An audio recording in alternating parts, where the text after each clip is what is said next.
Welcome back to the shipyard. Today, we're talking about the USS Sutherland. And this is the Dominion War OP-4 prize ship. It's a Nebula class. 26 points, 4144. Standard fit action bar, 2 crew, 2 weapons, and attack. Pretty good slots there. An interesting named ability. When you initiate an attack at range 3, you can choose any number of your attack dice and re-roll them once. Built-in target lock at range 3. Is that fantastic? It's okay. I like it. It helps with secondary weapons. If you're going to fire secondary weapons at range 3, this is a nice platform. You've got 2 weapon slots to do it. Of course, the problem with the Nebula class and all 4 attack dice ships is that they don't benefit from Type 8 upgraded, so they're kind of a little outclassed these days. Still, cool sculpt. Really enjoy that.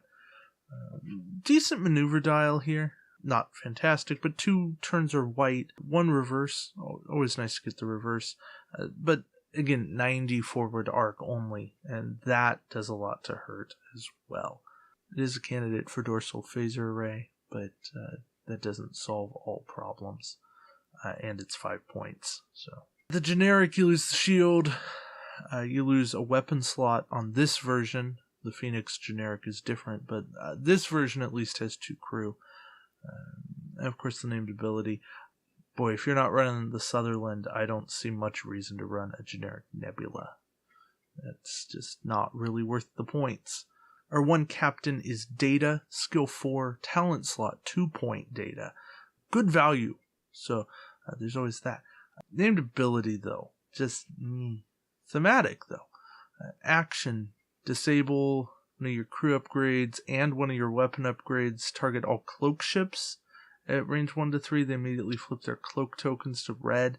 If it was remove cloak, it might be worth it just because removing cloak would be fantastic, but flipping cloak, unless the new rules give us some boost to cloak, I don't ever see this Data seeing much play.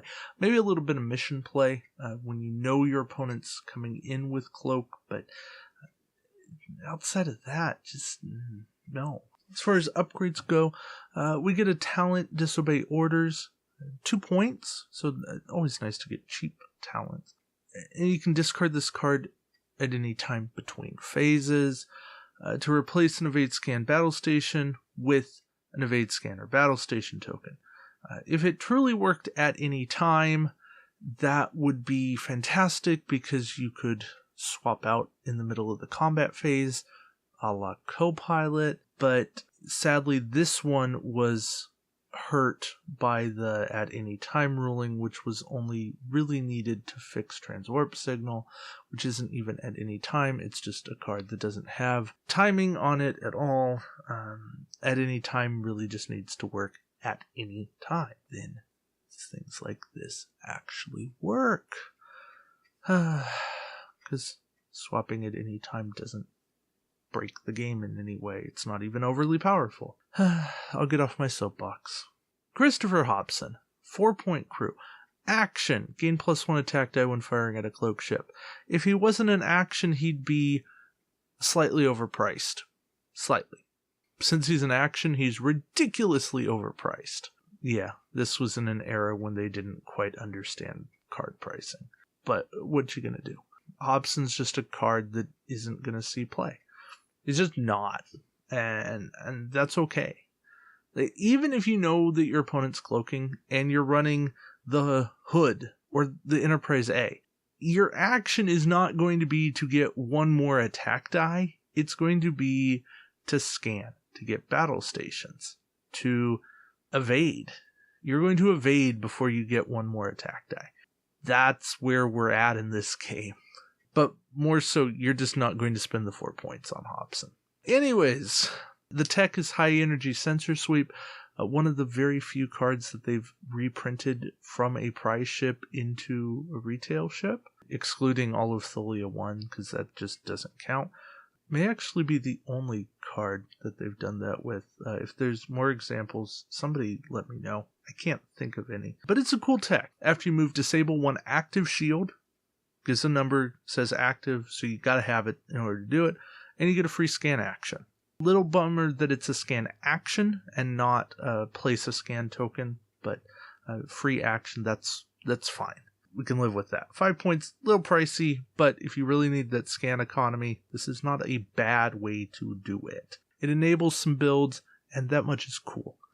Bonus action economy, typically a nice thing to have. And the last card in this pack is Secondary Torpedo Launcher, 4-point weapon.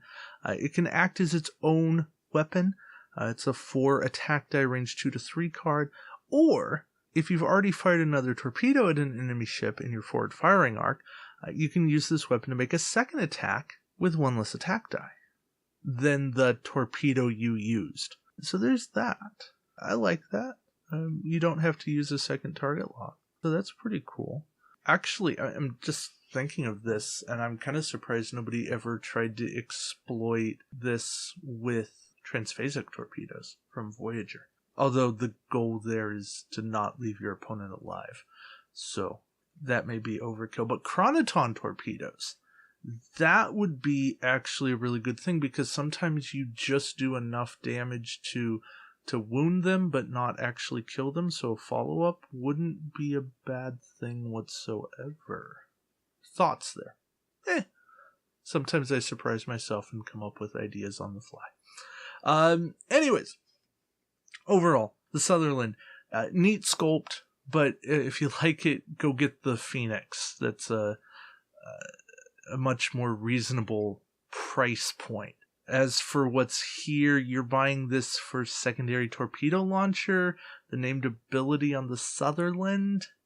Like, neither of those are fantastic to justify whatever ridiculous price eBay sellers want for it.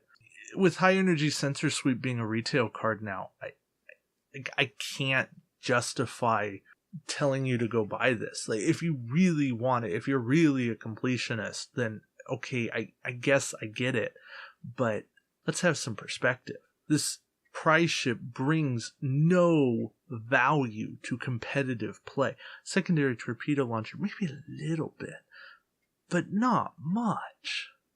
And honestly, you could ask someone to borrow the card and they would say yes, and they wouldn't think anything of it.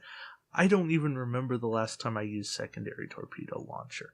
And if somebody asked me to borrow it, I would say, yes, sure. Just make sure you give it back to me at the end of the day. I wouldn't even ask them why they used it or anything else. And I'd be genuinely intrigued about how they were utilizing the card. So, there's that. And that's what's good for a community. So, as long as somebody in your vicinity owns one, there is no need to go get it. This pack is okay at best. But cool and thematic, and I love the Nebula class. I really do love the Nebula class. I want it to be better than it is. That's it for me. Thank you guys for listening. And until next time, we'll see you around the shipyard. Take care.